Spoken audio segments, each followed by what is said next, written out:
Dungeons & Dragons is a tabletop role-playing game where you roleplay as a war criminal. Set in wherever the DM decides to torture you, you have to go on wacky and crazy adventures. Sadly, this game has no visuals, so I will try to make up for that with the use of anime women and clever editing. The average Dungeons & Dragons campaign is set in a world completely void of consequences or any kind of remorse. But the intro is getting too long, so let's get into the meat of the game. The video starts now. In this game, you get the option to play in a wide assortment of classes, such as a stoner, a religious fanatic, or even a bisexual. Each of these classes gives you specific abilities that you can use to progress either the campaign or combat. As they are all too complicated, I will not be talking about each one in depth. Instead, I will simply describe each in a few sentences. Artificer. Not in the base game for a reason. The only people that get this class is either to roleplay as Thor or to roleplay as a STEM student. Barbarian. You swing, they die. Bard. If you play this, you are en route to catching a few STDs. Cleric. This one is really OP and the only respectable class other than Fighter. Druid. I've never played this one, so I'm completely not biased when I say it is shit and you should never play it. Fighter. The most basic of classes. If you pick this one, you probably suffer from commitment issues. Monk. Have fun not having fun the entire campaign. Paladin. Ranger. It's fine if you like practicing social distancing. Rogue. No DM ever does stealth right, therefore this class is useless. Sorcerer. Have you ever wanted to know that in your family tree, someone at some point fucked a dragon? Warlock. Did you ever want to roleplay as Stanford Pines from Gravitational Anomalies from Dosnay Chankal? Wizard. I have never played this. Nobody I know has ever played it. If you pick to be Wizard, everyone in your party will most likely try to poison you. With classes out of the way, you can move on to the next part of the game.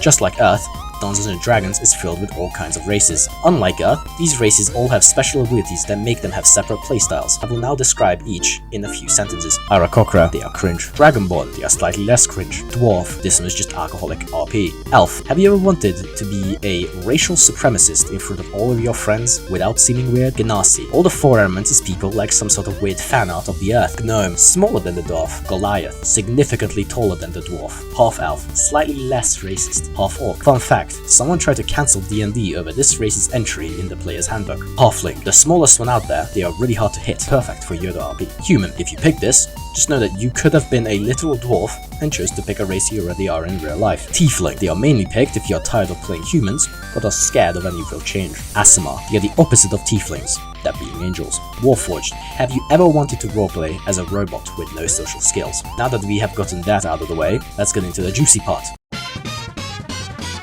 Gameplay can be summed up as a 2 to 3 hour long session of mass hysteria, where the characters you've made can act as completely unredeemable people, but it's fine, because your backstory is sad. In the average session, you usually roleplay at the start and end with a combat encounter. If your DM is nice, you also get to level up at the end of each session. However, if they are a complete asshole, he will instead force you to collect XP to level up. You can choose to be and act as irresponsible as possible, without any drawbacks. Theft?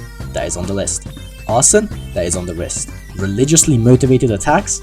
That is on the list. Treating others with kindness and compassion? Oh, sorry, that's not on the list. You'll soon learn, while playing this game, that there is no point in being a good person, because it only takes one person to be genocidal to ruin the whole group's reputation. One time, I was playing as a human fighter and wanted to make sure that we were on a good moral compass. The halfling of the group responded by genociding 45% of an entire island. You don't develop compassion and friendship with your party members, you develop Stockholm Syndrome instead. In this game, you quickly learn not to question the actions of the party. Why did we bomb a children's hospital? Because it was funny, and I am on my chaotic evil arc.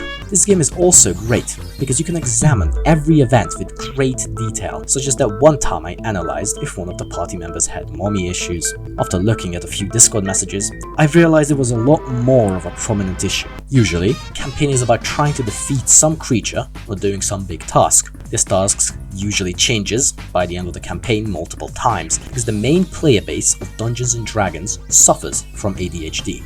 Most stories usually are about the indomitable human spirit against an uncaring, unbeatable universe of terrors.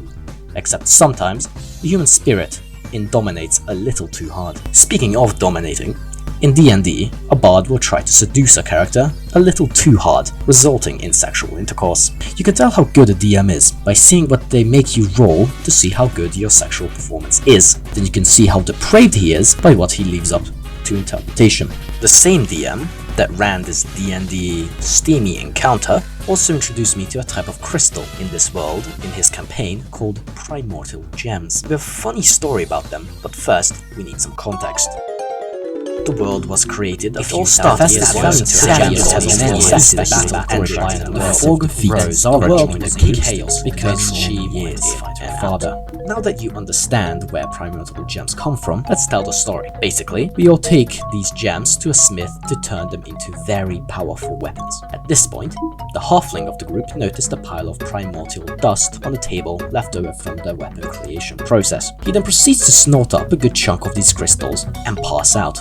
Truly, saving the world couldn't be in better hands. This taught all the people in the party a valuable lesson. If a player can do something, they 100% will, without any self-preservation. You could leave out a bottle of poison, labeled as poison, that smells like poison and tastes like poison, and someone will probably down the whole bottle before you can count to 5. Overall, if the DM does it right, roleplay in D&D is very smooth and engaging. You can collect many funny stories, and it's overall a very wholesome experience, but not everything can go as planned.